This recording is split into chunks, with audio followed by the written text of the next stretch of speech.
Welcome back, YCN Sports Talk. Jeremy Stout, Dave Collins, and Dave, before the break, we promised we'd talk about Dak Prescott, the new quarterback, or the same quarterback now. It looks like he is entrenched as the starter. I'll give you your pick. You want to talk about him first, or Bryce Petty, the Jets' new starting quarterback? Well, we could talk about Dak Prescott. We can talk about the quarterback that he replaced, Tony Romo. And we could talk about how Tony Romo may end up in a Jets uniform There you go. next Okay, year. so we how tie do we link it all together? Yeah, exactly. All right, so Dak Prescott, first off, let's talk about Tony Romo. It sounds like he's pretty gracious. Like a concession speech. And he didn't really have an option because that was going to be the best. But he didn't have to do it like that. He could have said, hey, you know what? I'm going to be agreeing to step down as the starting quarterback, and it looks like Prescott's the better quarterback. And he could have sent a press release or something. Yeah. But he, give him credit for what he did, I think.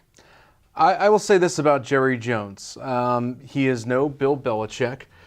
He is no Robert Kraft.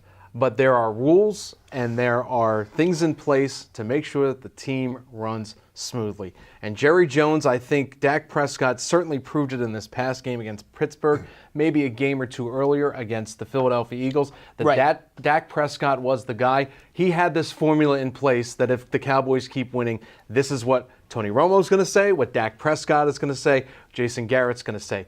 I think he's fine. I think it's wonderful that Tony Romo is now an extra weapon on the Dallas Cowboys. Yeah, that's true. Think about this. Dallas is 8-1 right now. The Giants are 6-3. Redskins 5-3-1, and the Eagles 5-4. Dallas most likely will win this NFC East. Right. If they have it wrapped up in Week 16 or Week 17, guess who I put in as the quarterback, maybe for the second half? Tony Romo. Yep. I think they're fine the way they are right now, and they've got Ezekiel Elliott. So Prescott and Elliott, two youngsters, forming a bond together. This is a combination. If Dallas plays their cards right, it could be vulnerable and very effective for the next 3 or 4 years. Yeah, and we touched on the whole Romo, where does he go next year? and we talked about the Jets as a possibility. Whether that's true or not, I don't know. Chicago, maybe even Denver. I think that's a little bit less of a possibility. They look like they're happy with their quarterback. But getting to that Jets, is Bryce Petty, was that a tryout? He's going to be the quarterback, but maybe it was just a one-time thing because Fitzpatrick was injured.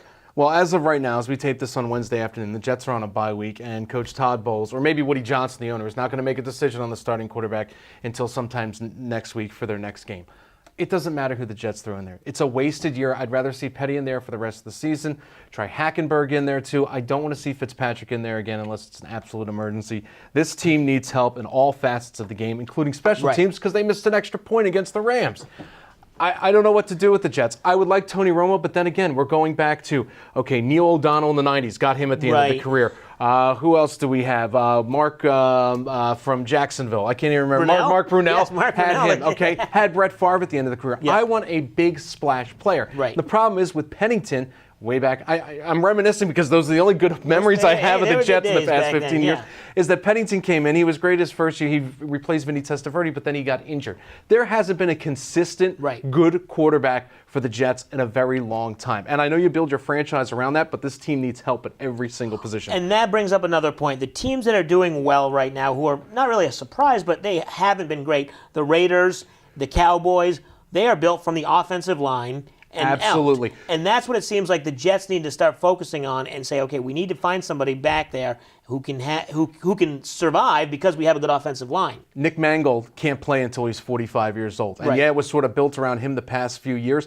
But look at Eli right now, and I'll go to the Giants. That offensive line is slowly but surely breaking down. Last year with Tom Coughlin and here under McAdoo. Yeah. And Eli's finally feeling the pressure. And I don't think, if you watched that game the other night against the Bengals, he didn't feel that safe standing in the pocket like he used to in years past, where he could get away from 3 or 4 tacklers and know that he has a reliable receiver downfield. Cruz was out, but Eli's just feeling that pressure right now. It's finally gotten to him after all the success. All right, so we go as a broader picture here before we wrap it up here.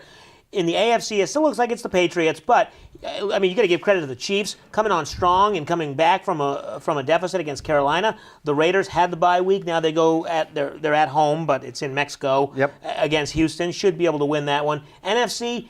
Is Dallas still the favorite, or is that Seattle game? And we touched on that. Where do we stand past the halfway point? Seattle 6-2-1, Dallas 8-1. I still think that Dallas is the team to beat. Look out for the Lions in the Central. Look out for the Falcons, who have been making waves lately. AFC, I think all the playoff spots, all the wild cards are going to come out of the AFC West. You've got Kansas that's City true. 7-2, Oakland 7-2, and Denver at 7-3. And you also got San Diego at 4-6. They could play spoiler at the end. Nobody else besides the Patriots am I really worried about. Nobody in the North and nobody really in the South right now. Maybe the Texans if they can knock off Oakland and Mexico City. Well, it's funny because the Texans, we got to take a break, but the Texans are undefeated at home right now. So How'd that happen with no J.J. Watt? Exactly. They're slowly creeping up on some teams. We'll see if they can sustain that second half of the year. When we come back, we'll flip over to the college side of the gridiron. College football rankings coming out last night, and quite a little bit of a toss-up going on. Big We Ten. are Penn State. They might be able to make it and get into the top four. We'll